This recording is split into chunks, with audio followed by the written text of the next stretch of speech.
Saludos, buenas noches, bienvenidas, bienvenidos. Están aquí con nosotros nuevamente, Diálogos desde la Cuarentena. Les habla Hugo Delgado de Bandera Roja. Hoy tenemos la visita de dos personas que pertenecen al Movimiento Socialista de Trabajadoras y Trabajadores.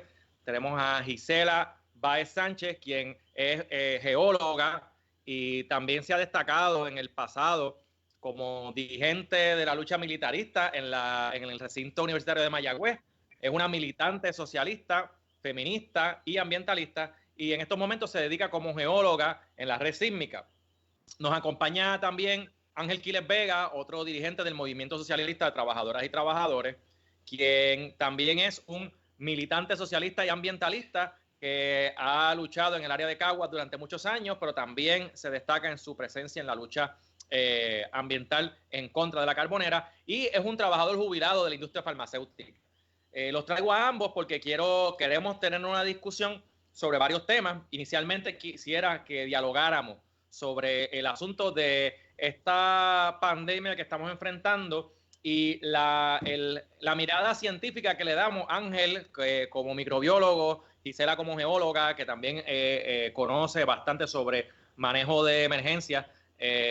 Y pues, ¿cómo ustedes han visto? La pregunta que les quiero hacer, y quisiera empezar con Gisela, ¿cómo ustedes han visto que ha sido la reacción del gobierno y de la gente en términos de la información científica que ha salido sobre el coronavirus? Y voy a abundar un poquito. Por un lado tenemos al presidente Donald Trump, que por momentos niega la existencia del virus, niega la existencia de la pandemia, e inclusive actúa de manera contradictoria, donde a veces parece que él la niega, pero con la creencia de que es real, porque hay un poco de maldad de su parte, porque hay la intención de aprovechar esto como una manera de generar dinero. Por el otro lado, tenemos países como China, en donde se llevaron a cabo unas medidas sumamente estrictas que dan la impresión de haber funcionado, y áreas como Cuba y otros países en donde también la movilización del gobierno junto con la atención científica del asunto pues han logrado una verdadera respuesta. En contraste, países como Italia, España y los Estados Unidos tienen una crisis que se está desenvolviendo hoy en día. La información que hay en las redes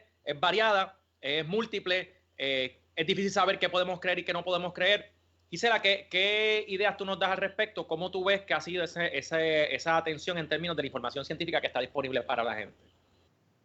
Pues fíjate, el primer acercamiento que uno debe hacer, además de como científica, también como socialista, ¿verdad? Es tratar de hacer un análisis científico, valga la redundancia, un análisis que tome en cuenta la realidad coyuntural, lo que se está viviendo, no solamente en Puerto Rico, localmente, sino a nivel internacional. Y entonces esas críticas también tienen que ir acompañadas de información que, aunque no sea nuestra área de especialidad, como es en mi caso, ¿verdad? Yo soy geóloga, esa no es mi área de especialidad, pero sí uno tiene una experiencia con el análisis de datos, de manejar datos, números y tratar de buscar explicaciones científicas a lo que está ocurriendo. Pues a primera instancia es buscar fuentes confiables. Lo primero que responsabilidad que tenemos que tener para hacer un análisis de lo que está sucediendo, aunque no seamos epidemiólogos o biólogos o especialistas, ¿verdad?, en biología y en salud como tal, es tratar de buscar fuentes confiables. Y entonces, a veces, cuando nosotros nos ubicamos en la perspectiva desde que somos socialistas y que tenemos que tener una mente también más crítica, tendemos a ser un poquito escépticos o ser cuidadosos con la información oficial que sale de fuentes que son de carácter imperialista, porque obviamente esas fuentes van a estar cargadas de una información que quieren que la población crea.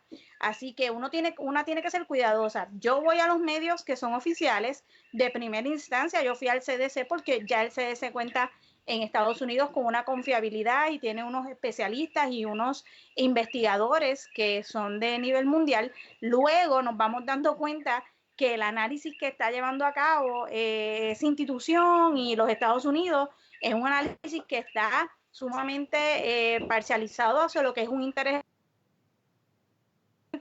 que te brinden otra visión de lo que está sucediendo. Y ahí es que vemos lo que tú bien señalas, países que tienen otro tipo de organización social, otro tipo de organización de sociedad y política y económica, que aunque no necesariamente nosotros apoyemos, pero que sí tienen algo diferente a lo que sería el modelo capitalista per se de Estados Unidos, otros países traen otras propuestas. ¿Qué notamos inmediatamente? Que desde China había un vacío de información científica, obviamente porque China tiene un control sobre todo lo que van a publicar. Recuerden que a nivel científico, cada investigador en nuestras áreas, nosotros queremos ser los primeros en publicar los descubrimientos que yo encontré, cómo esto va a cambiar la ciencia, va a cambiar mi especialidad, y entonces son bien recelosos de lo que encontramos. Y cuando nosotros vamos a tratar un caso como sería una pandemia global que ya estamos hablando de que se afectan millones de seres humanos, de vidas en el mundo, y aquí el fin científico debe ser salvar vidas, pues ahí las cosas cambian. Ahí hay que compartir información, toda la ciencia y todos los científicos y los especialistas de diversas áreas, desde lo que son la climatología, cómo la climatología puede potenciar este virus o no, los biólogos, los epidemiólogos, la gente de salud, todo el mundo tiene que trabajar en un fin. Los que van a estar produciendo medicamentos y vacunas, y entonces ese fin tiene que ser común, y eso va a chocar con la organización social o socioeconómica que tenga un país, porque si el país se basa estrictamente en lo que es la producción, la economía, la ganancia, hacer rico a los más ricos, pues le va a chocar el tener que hacer una producción que va a ser para el bienestar, para la salud, para la gente común de a pie, trabajadores y trabajadoras que tengan que sobrevivir a esta enfermedad, dejando a un lado la ganancia. Hay que ser bien cuidadosa con la información que buscamos, o sea, hay que leer lo que están publicando los investigadores en todos los países. Hay que tratar de buscar más allá, así que cuando yo empecé a ver el caso del coronavirus, del COVID-19, lo que hice fue que inmediatamente busqué noticias de China, busqué noticias de Europa, de Italia, de España, y en especial de los grupos de resistencia y los grupos de lucha, de los grupos organizados, los médicos, las enfermeras, para tratar de entender qué era lo que estaba pasando y por qué este virus particular tenía una tasa, ¿verdad?, de que se está transmitiendo tan fácilmente en la población. Y así que hay que buscar fuentes oficiales para uno ver cuál es el mensaje oficial, porque hay que entender el mensaje oficial y hay que ser crítico con el mensaje oficial, tanto de China, de Cuba, de Rusia, de Estados Unidos. Y hay que ver también entonces los mensajes que están dando esos médicos, enfermeras que están ahí en la batalla, al frente, en esos hospitales, esos epidemiólogos que están enfrentando esa enfermedad, para nosotros entender qué es lo que está sucediendo. Y cuando tú haces ese análisis te das cuenta que no es simplemente algo de salud, no es simplemente algo de biología, hay algo más allá que ya no podemos más taparnos los ojos y tratar nosotras de ignorarlo, ¿verdad? Hay una realidad. Y a mí me impactó en demasía que son los países más capitalistas los que están sufriendo esta pandemia. O sea, vamos a ver, Estados Unidos ya sobrepasó a China. Estados Unidos ya hoy estaba reportando 101.000 casos, 101.000 casos, mucho por encima de China. Y estamos hablando que es el país, la potencia mundial, el país más poderoso en el globo, punto. A nivel militar, a nivel económico, a nivel de... tiene estrategas, tiene políticos, el capitalismo es Estados Unidos. Y entonces vemos que los países capitalistas son los que más duro esto le está dando, porque no tienen medidas que sean para proteger a la población, para proteger a la gente. Aquí se mide por ejemplo, no estamos midiendo en cuánta gente podemos salvar. Estamos teniendo que medir en Italia, España y Estados Unidos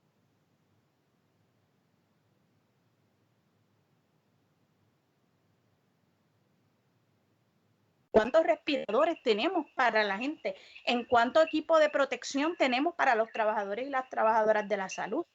En vez de estar hablando de cuánta gente podemos salvar.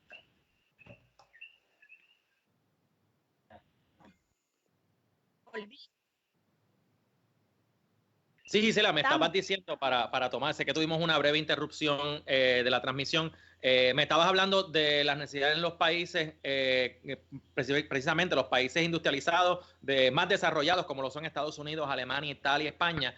Por esa vía, en el día de ayer hablábamos con Francisco Fortuño y él señalaba que existe una ley que permite que el presidente de los Estados Unidos ordene a la industria a producir en una situación de emergencia. Afortunadamente ya ordenó a General Motors a producir los respiradores necesarios, una de las grandes necesidades que tienen los Estados Unidos, pero eso no debería ser una excepción, esa debería ser la norma. No debería estar la sociedad organizada de tal manera que la producción sea para resolver los problemas fundamentales del país y del mundo, particularmente hoy en día, donde estamos tan interconectados que esto va a seguir ocurriendo. O sea, la interconexión global no verá para atrás. Vamos a seguir viajando y vamos a seguir comunicando, y eso en parte puede ser bueno porque las culturas se conocen unas a otras. Pero el lado negativo es que no estamos listos para enfrentar las consecuencias de esa interacción global. Definitivamente, o sea, es un globo. Yo quería estamos en un globo y todo va a estar en interacción. O sea, eso no lo podemos negar y eso es lo que hay que aprender. No hay fronteras, porque para las pandemias no hay fronteras. Ajá, Ángel, quería decir algo. Sí. Quería, antes de que se nos olvide, ¿verdad? A nombre del MST, darle las condolencias a la compañera Teresa Córdoba por la lamentable pérdida de su padre, y naturalmente al compañero Ibrahim y a toda su familia. Así que de parte del Movimiento Socialista de Trabajadoras y Trabajadores, para Teresa un abrazo solidario y para toda su familia. Sobre lo que estaba planteando muy correctamente Gisela, hay que establecer que con relación a que ahora mismo Estados Unidos es el epicentro, desplazando a China, no solamente llama la atención el hecho de que es donde se origina en China precisamente el coronavirus, sino la manera como lograron atemperar o paliar la situación para detener la epidemia, que no se ha reportado apenas casos en los últimos días nuevos. Sin embargo, Estados Unidos, hay que recordar que tiene mucha menos población que China, y que China vino a desarrollarse económicamente en apenas 40 años. Entonces, ¿cuál es el elemento ahí que podemos establecer como comparación de la situación, de cómo Estados Unidos aborda el asunto de la salud versus cómo en China todavía, a pesar de que a mi juicio es un país con capitalismo de Estado, tiene elementos de control sobre los servicios básicos que todavía garantizan el poder controlar situaciones como esta? Y eso es bien importante. Claro, con todo lo negativo que uno puede ver en China, el elemento de la economía planificada sigue estando ahí, de la misma manera en Cuba y otros países. Claro. A pesar de que el capitalismo es la forma dominante de producción, esa economía planificada permite mover los recursos a el aspecto fundamental que la sociedad necesita en un momento dado. Claro, dentro de cada país, pues vemos que hay unos elementos que debemos evaluar y que son definitivamente unos más positivos, y hay otros aspectos que no son tan buenos. Pero yo quería también destacar el asunto de lo que tiene que ver con la ciencia, porque la ciencia no se puede ver en el abstracto. La ciencia tiene una vinculación necesaria con lo que pasa en la sociedad, la realidad en que nos encontramos. Como bien trajo Gisela hace unos momentos, cuando los investigadores van realizando sus trabajos para poder llevar a cabo sus proyectos, dar información primero, hay unos elementos que, si los comparamos por lo menos como se está dando en el caso de Cuba, con los medicamentos que tienen, la disposición para establecer acuerdos colaborativos para exportar su personal médico, pues eso lo contrastamos precisamente con situaciones como la que hubo con el crucero de Reino Unido, que estuvo vagando por el Caribe sin que ningún país le diera autorización para atracar en puerto. Y en Cuba eso se hizo, porque hay unos elementos que se han ido fomentando a través de los procesos revolucionarios que tienen que ver con la solidaridad. Y se podrán tener desviaciones en ese proceso, pero hay una columna vertebral que tienen que justificar los estados para poder legitimarse ante su población, que tiene que ver con la no renuncia de ese elemento solidario de la administración colectiva de los bienes de producción y de garantizar los servicios básicos a sus poblaciones. Y eso me parece que es cardinal en estos momentos y lo tenemos que ver porque es una realidad que nos está dando en la cara. Ahora Nueva York, por ejemplo, está en completo descontrol. ¿Cómo es posible que la principal potencia del mundo, como ustedes bien han señalado, ahora mismo se encuentre en una situación donde no sabe qué hacer y que el gobernador está casi implorando que le lleguen los equipos necesarios para atender la crisis? Y entonces eso definitivamente tiene un nombre y apellido y se llama capitalismo. Miren, el día de ayer yo estaba escuchando un podcast en donde escuchaba las expresiones de Noam Chomsky, un intelectual norteamericano, y él hacía precisamente la crítica de que nosotros, la izquierda, en el pasado y en el presente aún, hacemos una denuncia consistente de las falsedades que el gobierno que comete, de las mentiras que se nos dicen, y creamos una desconfianza en el gobierno como parte de nuestra lucha de resistencia. Y eso se entiende porque nosotros pues dudamos de las intenciones de los gobernantes. Sin embargo, muchas veces esa duda se extiende y se lleva a tal nivel, se extrapola a que inclusive las instituciones que están ahí para protegernos, y hablo del caso de la red sísmica, en el caso de Puerto Rico, hablo del caso de la propia Autoridad de Energía Eléctrica, de los trabajadores de energía eléctrica, nosotros como maestros del sistema público, se nos ve como una extensión del gobierno y muchas veces la propia ideología neoliberal ha aprovechado ese discurso combatiente contra las instituciones gubernamentales, contra los aspectos negativos de las instituciones gubernamentales para determinar por completo, declarar por completo que nada de lo que el gobierno hace sirve, que el gobierno no sirve, que deberíamos distribuir los recursos y que cada cual se encargue por su cuenta aislado. Sin embargo, esta pandemia está demostrando que necesitamos un gobierno funcional, no necesitamos un Estado represor, necesitamos un gobierno que funcione, un gobierno que le lleve la salud a la gente, una estructura organizada que pueda repartir esos recursos y al mismo tiempo un gobierno que garantice la producción de una ciencia que tenga credibilidad ante la gente. Yo creo que ese es otro de los grandes problemas. Mientras no haya credibilidad en la ciencia, la gente no va a tomar voluntariamente las medidas que tienen que tomar. ¿No creen ustedes? Gisela. Pues sí, lo que, ¿verdad?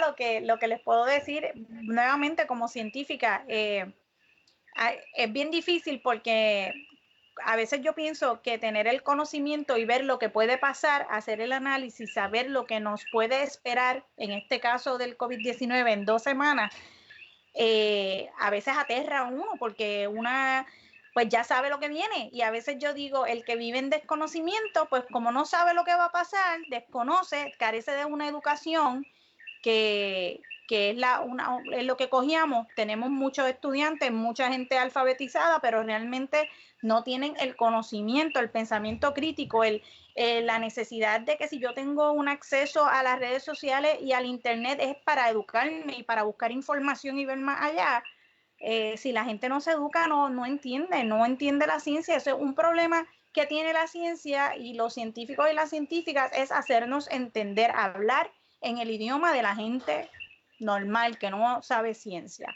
Muy pocos científicos y científicas logran pasar esa barrera para poder comunicarle a la gente cosas importantes de la ciencia, y es lamentable porque yo, desde mi perspectiva, siempre me ha dado muy duro que la ciencia sea muy competitiva y que siempre se premie al que pasa por encima de todo y al que sube más arriba en el escalafón y al más rápido, al que tiene la mejor tecnología para producir.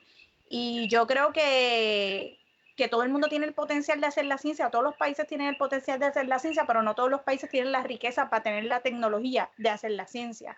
Y entonces, esa realidad que nos da en la cara, obliga a los científicos y en este caso, viéndolo un poquito más allá, a los doctores, a las doctoras, epidemiólogos, epidemiólogas, nos obliga a tener que pedir que cualquier avance en este momento que le gane a este virus, ya sea una vacuna, ya sea un tratamiento, tiene que romper las barreras de los países y las barreras que se han impuesto y los bloqueos, porque es que tiene que ser por el bien de la humanidad, por el bien de salvar vidas. Y entonces eso es una concepción muy difícil cuando a ti te han criado desde los 0 años en un capitalismo donde lo que se premia y lo que es bueno es el individualismo. Y es tú sobre todas las cosas. Tú ganar, tú ser el mejor, tú tener la cintita de que llegaste primero o la medalla de que eres el mejor de la clase y no premiar lo que son los esfuerzos colectivos, colectivamente llegar a un fin, colectivamente ser mejores como personas. Y entonces eso es una dificultad enorme. La competencia en la ciencia es ridícula a niveles de incluso de espionaje, a niveles de persecución política, a unos niveles que los científicos que llamamos de top level, ¿verdad? Vamos a ver el caso de los esposos Rosenberg. Han sido perseguidos, han sido acusados de espionaje y en este caso del COVID-19 no es la excepción. Aquí se habló de un profesor de Harvard tratando de acusarlo de que unos contactos que él tuvo con el instituto de Wuhan era para adelantar este virus. Entiendo que era de Boston University y fue arrestado el profesor y él y varios de sus estudiantes fueron arrestados. De sus estudiantes. Y entonces, ok, a lo mejor no tenemos suficiente información para decir si estos arrestos, ¿verdad? Pues qué leyes violaron, pero eso generó muchos comentarios, yo vi mucha información falsa en las redes, y yo asumo que es falsa porque se está diciendo que ellos crearon este virus, él específicamente, y a eso tú no lo ves ahora, eso se ha visto siempre porque hay una competencia de los países para adquirir este conocimiento y para tenérselo guardado, ¿verdad? Secreto, así como que el más conocimiento que tiene es el más poder que tiene, y como la población permanece un tanto ignorante, no hacen los cuestionamientos, y lo hemos visto en la prensa, tristemente, en Casablanca, en esas ruedas de prensa de Casablanca en Estados Unidos, eso da grima, porque no se preparan los periodistas para hacer preguntas que son las que hay que hacer. Y pues ahí tú ves cómo se ha estructurado la sociedad de una forma en que se mantiene la sociedad alimentando lo mismo, ¿verdad? Lo que es el individualismo y el capitalismo, asegurándose de existir. Yo quería también, a base de lo que traes. Se nos frizó Ángel. Vamos. Ahora volví. Es que fue la alarma nuevamente. Esa es parte, Ángel, esa alarma ha sido parte de este programa. Yo creo que vamos a tener que proyectarla en los próximos programas, como el otro invitado. Eso es la verdad que le acuerda a uno que tiene que hacer unas cuantas cosas.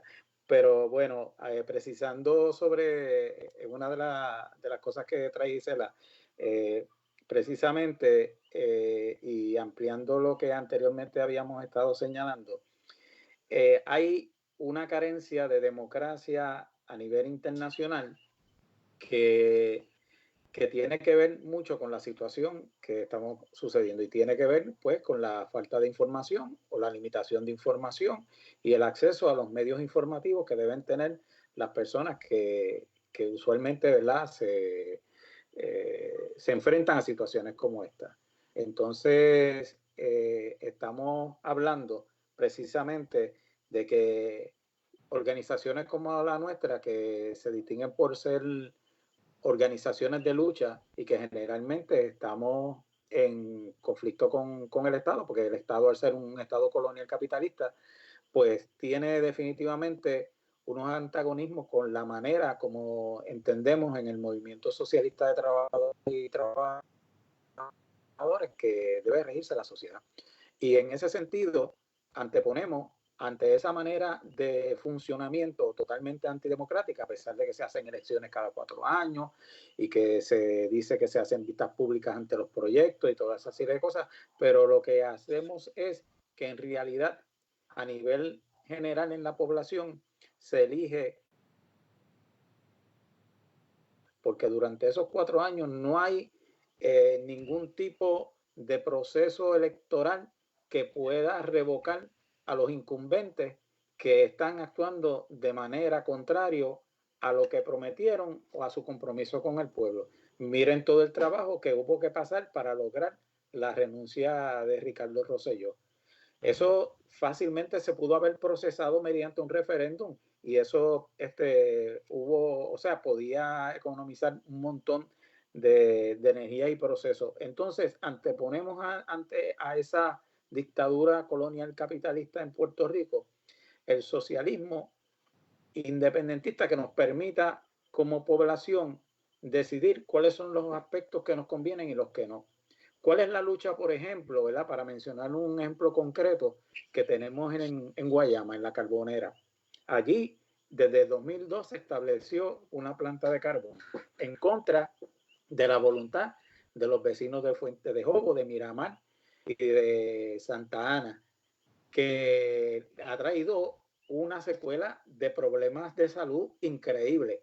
Pues esos vecinos no fueron considerados a la hora de establecer esa planta allí, que le está rindiendo un beneficio económico de cerca de $1 millón diarios a la Applied Energy System. Esa compañía está cobrando cerca de $1 millón diarios de la factura que pagamos a la Autoridad de Energía Eléctrica. Pues ese tipo de situación dista mucho de ser un ejemplo de democracia, y establecemos que a través de el socialismo que nos permita participar en la dirección de los medios de producción, de las decisiones a cada comunidad, a sus trabajadores y trabajadoras, es la única manera que se pueden parar ese tipo de cosas, y la pandemia no es la excepción, porque sí hemos visto que con las limitaciones que hemos señalado al gobierno de la República Popular China, si en Puerto Rico existiera mínimamente un control de los aeropuertos, de los puertos que para darle permiso a los cruceros, esa pandemia se pudo haber detenido a tiempo en Puerto Rico y no tener el revolú que tenemos ahora mismo, donde no sabemos los casos positivos que están deambulando por ahí, por las calles, y no sabemos cuánto tiempo eso pueda tomar, porque ya se estableció una prórroga de la cuarentena, pero ahora no sabemos si esa cuarentena prorrogada va a requerir otra adicional, porque todavía existe inclusive problemas con la administración de las pruebas. ¿Por qué? ¿Y cómo es que sucede todo eso? Porque no está en control de los puertorriqueños y las puertorriqueñas, particularmente de la clase trabajadora y pobre de este país, el poder decidir quién entra, quién sale de este país y cómo podemos tratar las situaciones de envergadura como esta del COVID-19. Fíjate sobre eso, Ángel. Si me permite, Gisela, rapidito, para dar unos números y retomamos la conversación. Ya hoy se encontró la tercera muerte. Hay un total de 79 casos confirmados, alrededor de 932 pruebas realizadas, de las cuales 519 han sido casos negativos y hay 332 casos a la espera. Por el otro lado, ya han ocurrido 434 arrestos y un total de 691 denuncias. Traigo estos números porque a la vez que esto está pasando, Nueva York se ha convertido en el foco principal, en el epicentro de la crisis en los Estados Unidos. Si nosotros mantenemos esta cuarentena durante 2 semanas más, vamos a estar, nuestro eslabón más débil es precisamente esa conexión con Nueva York, con Florida, con los Estados Unidos, donde no hay el más mínimo control de la pandemia. Aquí nosotros no tenemos conocimiento. Si nos dejamos llevar por los números, parecería, ¿verdad?, que está bastante pequeño. Sabemos que es que no se han hecho las pruebas suficientes, pero si salimos de esta cuarentena, probablemente con el flujo de turistas y el influjo de viajes desde los Estados Unidos, no habría control. Y yo creo que esa es la parte más preocupante, la falta de control de nuestros puertos. ¿Nos iba a decir algo, Gisela?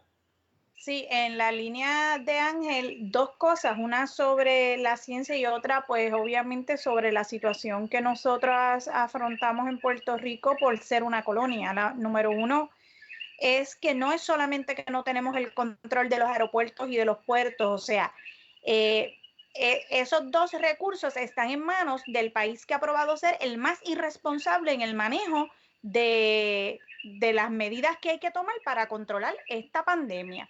¿Y por qué? En parte porque los dirigentes, y en este caso podemos sacar muchos pietajes del presidente de Estados Unidos, diciendo cosas que son teorías de conspiración, que son inventos de él, y diciéndolas como ciertas. Hay mucha gente que lo sigue y que le cree, que no va a buscar información más allá ni va a corroborar lo que este señor está diciendo, va a tomar eso como hechos.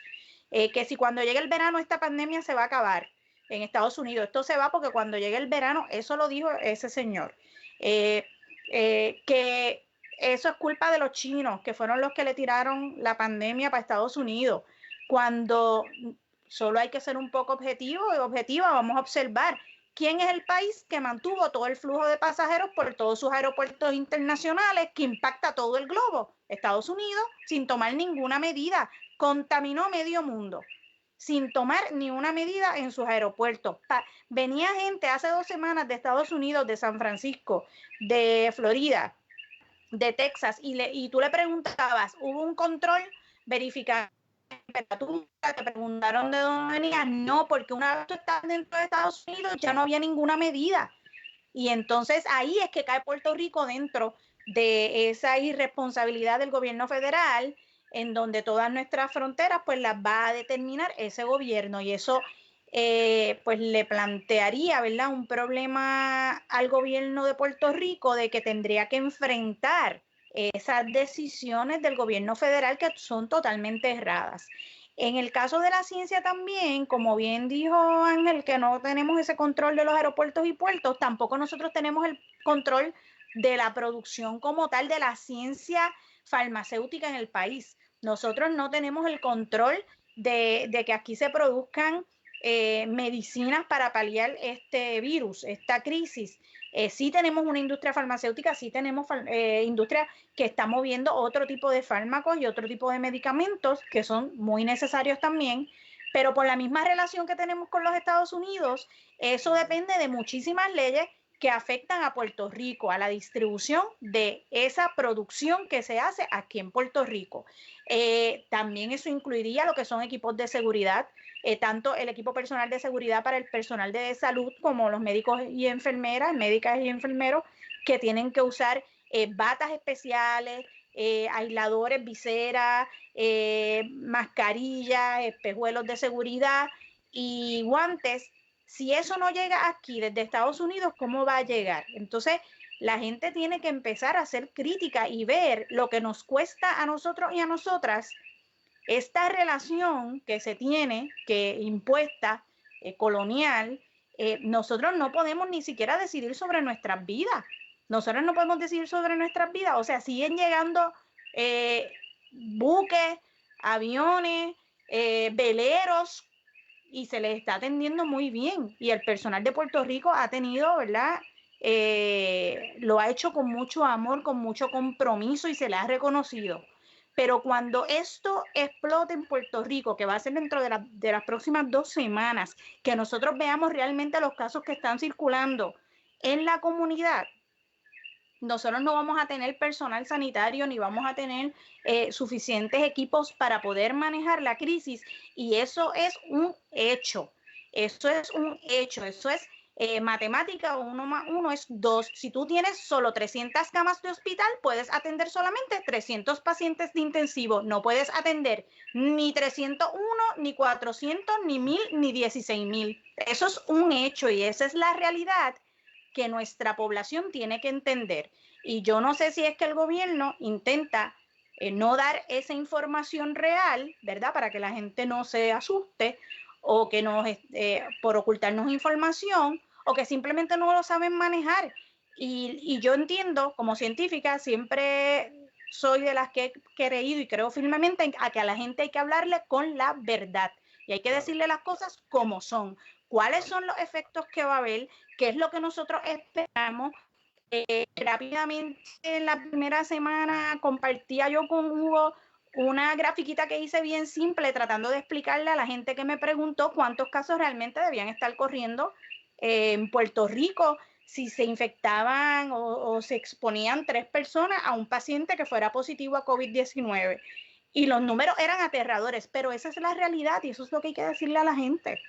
Entonces, por otro lado, nosotros no tenemos información de China, no tenemos información de Rusia, donde nosotros podamos ver desde un inicio en enero lo que estaba sucediendo, porque la gente es bien visual. La gente en este mundo, si no ve sangre y no ve sufrimiento, no lo cree. Entonces, esto es un virus que no se ve, que todos los síntomas que da son muy parecidos a una influenza o un catarro, que la gente se los pasa como que pues otro catarro más, otra monga, y la gente no lo ve, no ve el sufrimiento, no ve lo que está pasando, no ve cómo sufre una persona, el individuo, el virus per se.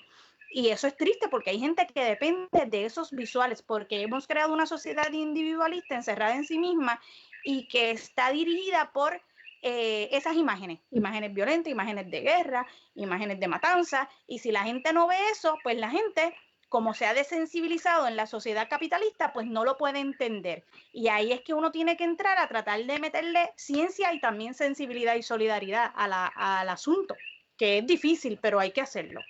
Gisela, trajiste unos puntos importantes ahorita que me gustaría que Ángel tocara, y es que salió un artículo en estos días en la revista Forbes en donde se señala la posibilidad de que a Puerto Rico nuevamente se le incluya en la sección 936 o un facsímil razonable. Aquellos que no lo saben y aquellas que no lo sepan, la 936 es un código, una sección de rentas internas del gobierno federal en donde se le otorgaba exención contributiva a las industrias farmacéuticas que estaban en los territorios no incorporados de los Estados Unidos, particularmente Puerto Rico. Eso en la década del 70 y del 80 y hasta mediados de los 90 mantuvo una industria farmacéutica bien grande en Puerto Rico, de la cual Ángel Quiles fue no solamente empleado de una de esas farmacéuticas, sino también fue organizador sindical y dio la lucha sindical dentro del lugar tal vez más inhóspito para usted tratar de hacer lucha sindical en Puerto Rico, que era la empresa privada de la industria farmacéutica. ¿Se trataría esto de la salvación económica a la vez de Puerto Rico a la vez que se producen los elementos necesarios en los Estados Unidos para afrontar esta crisis? ¿O es esto otra nueva parte de los ciclos de explotación de Puerto Rico, del ciclo de explotación colonial, de una posible nuevo influjo de capital? Nuevas fábricas que llegan a Puerto Rico, una nueva ronda de endeudamiento, un nuevo altos niveles de explotación, grandes niveles de desigualdad, y a la larga y a la postre pues quedamos nuevamente sumidos en una crisis tal vez un poco más profunda que la que nos encontramos ahora mismo. Mira, para contestar esa pregunta, habría que preguntarse a su vez de dónde es que surge la idea de volver de nuevo con un mecanismo similar al de las 936. Y surge de un editorial del Washington Post y también de un congresista que ahora no recuerdo el nombre, pero que estuvo dando una conferencia en una población puertorriqueña. Y surgen momentos en que se da esta situación de crisis con el COVID-19 y la demanda de la población mundial de remedios ante la enfermedad, de buscar vacunas o de medicamentos, ¿verdad?, que puedan paliar toda esta pandemia. Y cuando identificamos el origen del interés en las 936, pues podemos también identificar claramente cuál es su intención. Al Congreso de Estados Unidos no va cualquier PLL, o sea, quienes están en el Congreso de los Estados Unidos representan los intereses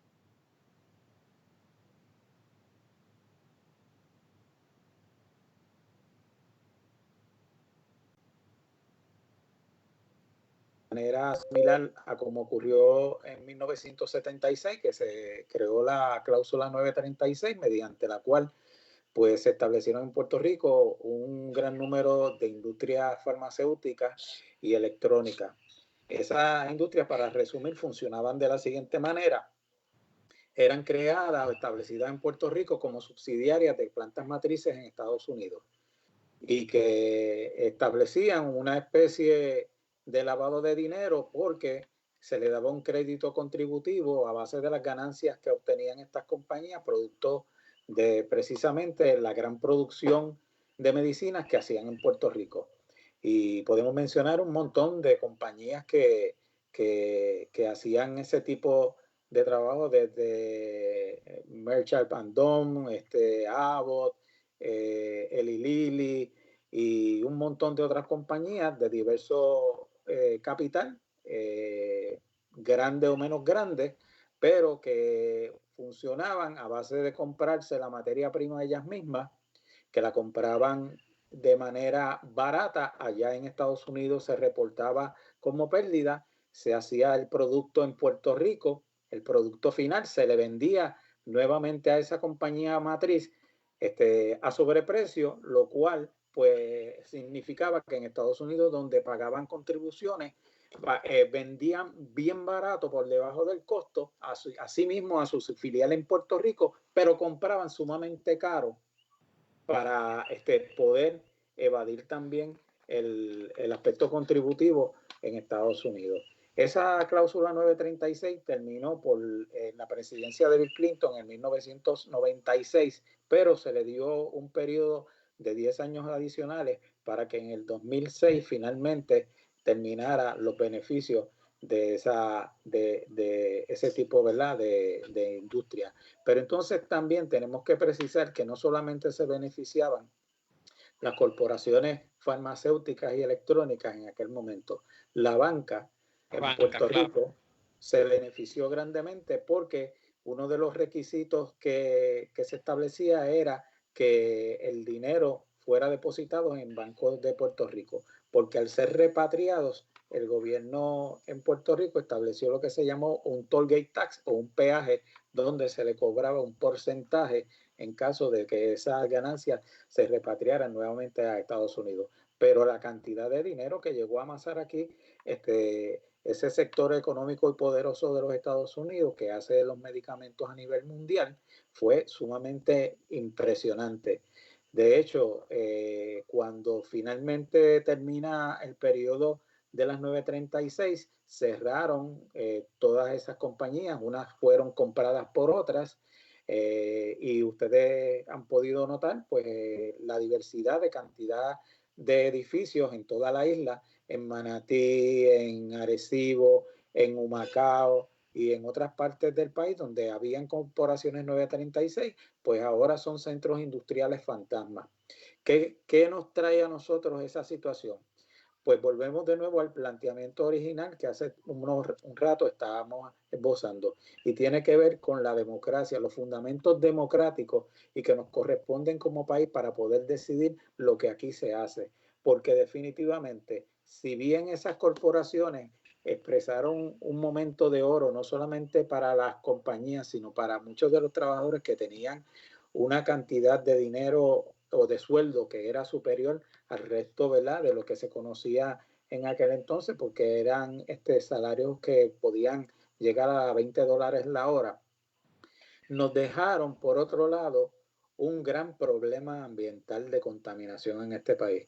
Hoy en Puerto Rico es preciso ver, particularmente en Guayama, donde hay unos pozos que se dedican a través del superfondo de la EPA a restablecer aguas subterráneas que han sido gravemente contaminadas por esas industrias.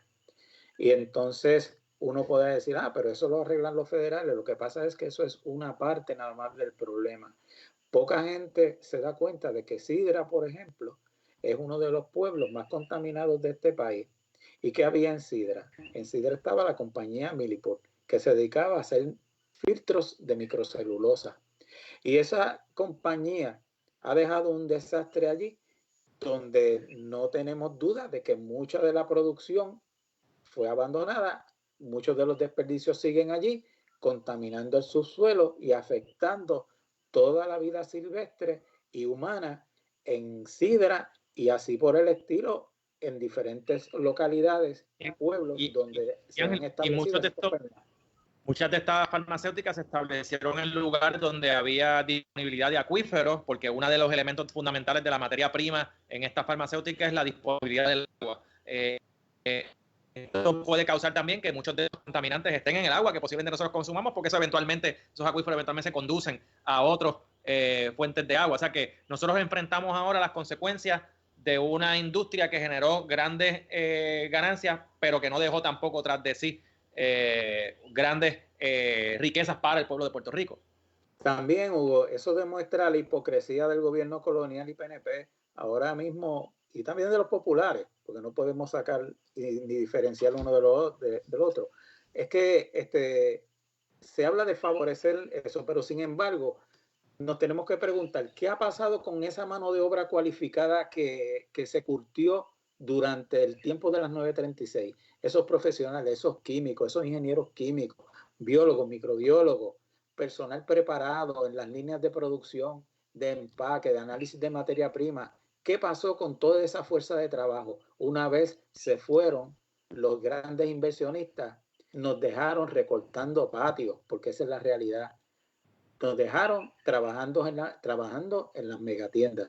Y otros que estábamos a punto de jubilar, tuvimos que recurrir al dinero acumulado en las pensiones en esas compañías para poder terminar de pagar nuestras casas y nuestros compromisos económicos. Esa es la realidad. Por lo tanto, tenemos que tener mucho cuidado a la hora de aplaudir que se traiga un modelo económico que no responda a las necesidades de nosotros y nosotras como pueblo, y establecer nuestra lucha para que eso sea así. Mira, cuando terminaron las 9:36, en mi industria, yo trabajaba en una compañía que hacía pasta de dientes y otros productos OTC y algunos controlados. Establecimos un movimiento para tener un proyecto cooperativo, y el gobierno de Sila Calderón, que era para ese tiempo el que estaba gobernando, ni siquiera nos hizo caso. El PNP nunca nos ha hecho caso. O sea, ¿cuántos proyectos cooperativos, propiedad de trabajadores que pudieran ser alternativas en este país, han sido abandonados por el gobierno? Otro cantar hubiera sido si los trabajadores y las trabajadoras tuviéramos el control del gobierno en este país. A eso se reduce. Yo creo que esa es más o menos la visión que promueve el Movimiento Socialista de Trabajadoras y Trabajadores. Algunas palabras breves para ir cerrando la transmisión el día de hoy, Gisela.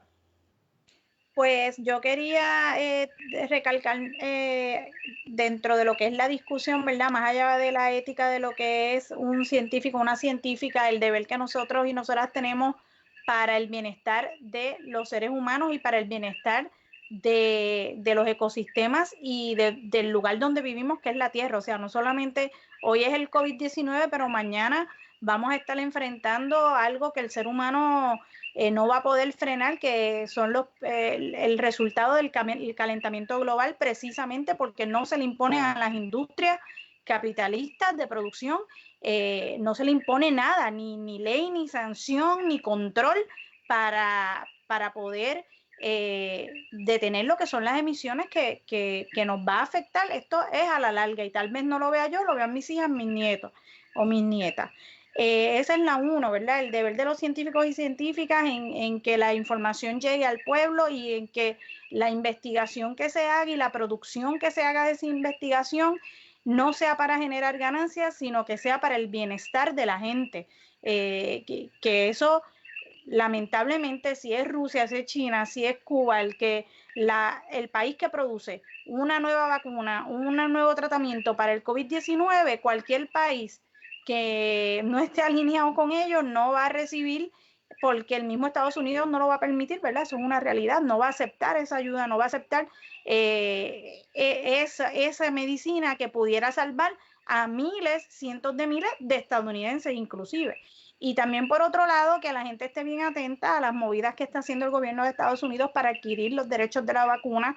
Se ha tratado ya en la prensa europea, tratando de comprar los derechos a investigadores alemanes y a centros de investigación alemana para ellos poder determinar cómo van a producir y a enriquecerse a base de esta necesidad tan urgente. Lo otro es que la gente note que esta crisis del COVID-19 trajo a la luz algo bien importante, y es la importancia de los trabajadores y las trabajadoras públicos, ¿verdad? Del gobierno. Aquí la Ley 7 desmanteló prácticamente toda agencia de gobierno. Y entonces ahora estamos viendo que necesitamos más hospitales, más cupos de hospitales y más personal preparado para poder enfrentar esta situación de salud que va a enfrentar. Perdona que te interrumpa, Gisela, pero un caso específico en las escuelas nos recortaron los conserjes y aumentaron la carga de trabajo de los conserjes, cuando en esta coyuntura ese era el personal fundamental. Y yo los otros días fui a un supermercado y yo vi cómo había personal del supermercado dedicado a pasarle el pañito a los carritos. Y yo me pregunto, fíjate, ese trabajo surge ahora por la crisis, pero eso no debería ser un trabajo. O sea, eso no es un trabajo que alguien podría estar haciendo, que le genera ganancias y que tiene un fin público, porque nos garantiza a todos esos carritos, quién sabe cuándo los limpian. O sea, tú sabes cuántas bacterias, gérmenes deben haber ahí. Estamos viendo cómo la crisis ha demostrado la necesidad, como tú dices, de empleos que nosotros a veces no valoramos, como es recoger la basura. Los recogedores de basura no paran de trabajar. Sí, y además, Hugo, que nosotros no vivimos solamente con el COVID-19, porque ahora la gente tiene que limpiar porque hay COVID-19, caramba. Aquí se vive con leptospirosis en el campo. Los agricultores y las agricultoras expuestos a esta bacteria constantemente en Puerto Rico, eso se ve todo el tiempo. En las escuelas, las ratas, los ratones, o sea, ¿de qué estamos hablando? Que ese personal de mantenimiento es esencial y que muchas de las industrias y muchas de la industria nacional, me refiero a perteneciente al gobierno, ¿verdad? Que ellos siguieron recortando, ahora es cuando más se necesita ese personal y no solamente en Puerto Rico, o sea, esto el neoliberalismo lo ha implementado en todo el globo y eso es lo que están hablando los médicos italianos, las enfermeras en España que están diciendo necesitamos más personal preparado y necesitamos que nos llegue la producción del equipo de seguridad que no está llegando. Entonces, hay países que han tomado ya la delantera en ese aspecto, incluso creo que fue Irlanda, que dijo, voy a nacionalizar los hospitales hasta que pase esta crisis del COVID-19. Y entonces ahora hay unas medidas socialistas que sí son buenas, pero que en otros momentos no, porque no corresponden a los avances que quiere hacer el neoliberalismo dentro de los países. También es sumamente importante que nosotros estemos exigiendo al gobierno la verdad. O sea, nosotros no podemos seguir tapando los muertos de María ahora. Se pierden 500 pruebas de los test kits de COVID-19. O sea, aquí, y es la misma gente la que sale con las manos embarradas de este asunto. El mismo grupo del chat de Ricky, etcétera. Pues hay que exigir la verdad. Y uno, aunque a la gente le esté malo y se crean que son ataques personalistas, cada una de nosotras y cada uno de nosotros tiene el derecho a preguntar cuál es la verdad y por qué, y saber el porqué de las cosas, y uno tiene que cuestionar y pedir que le expliquen, y si usted no lo entiende, que se lo expliquen de nuevo, porque estamos acostumbrados a que nos pasan la mano y nos dicen, no, porque es que eso es muy complejo, eso es de epidemiología, deja a los expertos. Pues que los expertos se sienten y nos expliquen en arroz y habichuela qué es lo que vamos a enfrentar, cómo lo vamos a enfrentar, la realidad. Y que no es solamente, no basta la cuarentena. Esto, ¿verdad? No lo vamos a resolver tal vez aquí, pero realmente a mí me ha convencido esta crisis de que nosotros tenemos que cambiar la sociedad. Nosotras tenemos que cambiar la sociedad. Este modelo que vivimos, que es el capitalismo, no funciona. Un modelo que pone primero la economía, la riqueza, antes que la vida del ser humano, no funciona, no puede funcionar. Y yo como científica, si a mí me ponen en esa encrucijada de elegir la riqueza sobre la vida de los seres humanos, yo por ética tengo que hacer un pare y hay que, ¿verdad? Poner las cosas como son, en el contexto en que deben estar. Así que no basta la cuarentena, el gobierno tiene que tomar medidas, el Departamento de Salud también, tienen que dar un plan de cómo nosotros vamos a atajar y nosotros vamos a atajar esta crisis en Puerto Rico, porque esto va a llegar, los hospitales son privatizados, ya los hospitales saben con qué cuentan y con qué no. Y yo creo que hay que decirle la verdad a la gente, nosotros no podemos seguir acumulando muertos que acumulamos del huracán María y muchos más, ¿verdad? Posteriores que todavía seguimos acumulando, sino que se debe decir ya los números como son y que hay que ir más allá de la cuarentena. Hay que exigir que tiene que haber unos servicios médicos y que tiene que haber un acceso a la medicina que tiene que ser socializada y que todo el mundo debe tener ese acceso a la vivienda y a la comida y a la medicina y a la educación. También, Gisela, porque creo que parece que Hugo